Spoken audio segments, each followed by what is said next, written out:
Hi guys, I'm Jim and this is Jim's Fix-It Shop, and the response I've been getting on the snapper build series is great. I'm getting 2 to 3 emails or notifications a night. I check out my email every night and I answer them. And we're going to answer one right now I got last night.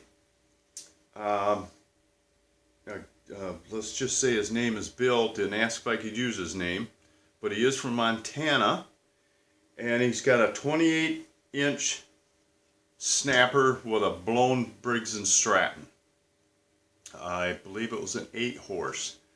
The older Briggs and Strattons of that era have that issue.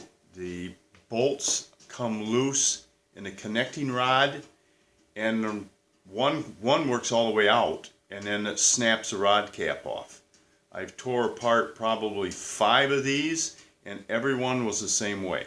They never put the little keepers over the rod cap, and then you're supposed to bend the fingers up over the hex on the bolts. They never put them on, and they come loose. I suggest if you have an older 8-horse, some winter, pull that baby off, flip it upside down, take the bottom off it, and check them bolts. You'll save yourself a lot of grief. A gasket for the bottom of that engine is probably $6. It's a lot cheaper than a new engine. But I got this rear case sitting here on the bench, and let me show you what he's going to have to do to mount this new engine on his tractor. A friend of his has a 10-horse. He said he could have it if he could use it. But he emailed me and said, I watched your video with the cardboard template, but the new engine, the bolts don't line up with the old engine. I can't get it to fit on there. Let me show you how to do it, Bill. Let me turn this camera down. Okay, here's the rear case, they call this. This is the top or the deck. This is a template for the old engine.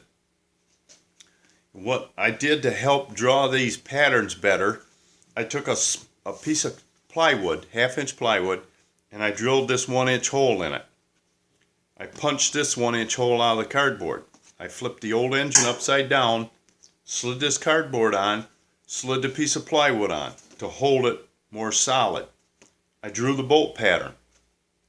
Now what you want to do is take the old one, mark it to the back of the engine for the back of the machine, put it on here and line up these bolts.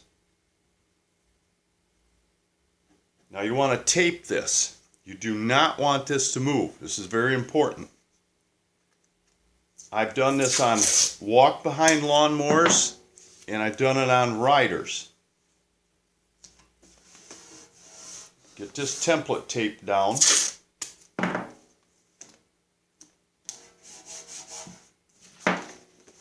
You draw a template for your new engine, the engine you want to mount on here.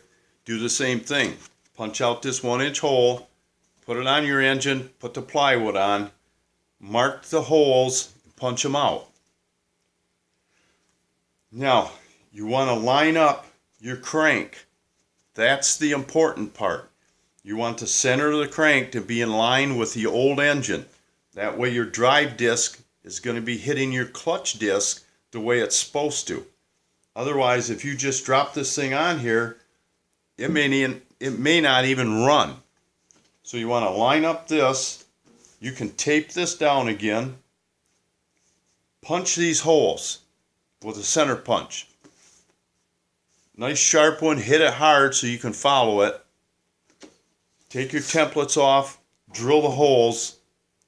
Drop your engine in. If you do that, the engine will line up exactly the way the old one was. You won't have any problem with it. If you can, when you drop your engine on, if something's going to be in the way with these stands sticking up where your bagger hooks onto, you can turn the engine a 1/4 turn or 1/2 turn. If you can make it fit better. See, I did the best I could on mine, but the muffler don't fit. So I got a little work to do with that.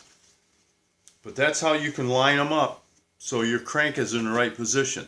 I've done it on walk-behind mowers. I've done it on these riders. It's very important that you get the crank right. Wherever the bolts land, it doesn't matter. If you need any more help, send me an email at jimsfixitshop@gmail.com. I answer every one of them every night. Don't forget that giveaway. Somebody's got to win this stuff. Next week, maybe Wednesday, I'll drop some hints. See if you guys can pick up on it and win this stuff. But till then, don't forget to subscribe. Give me a thumbs up and share some of these videos on Facebook if you want to.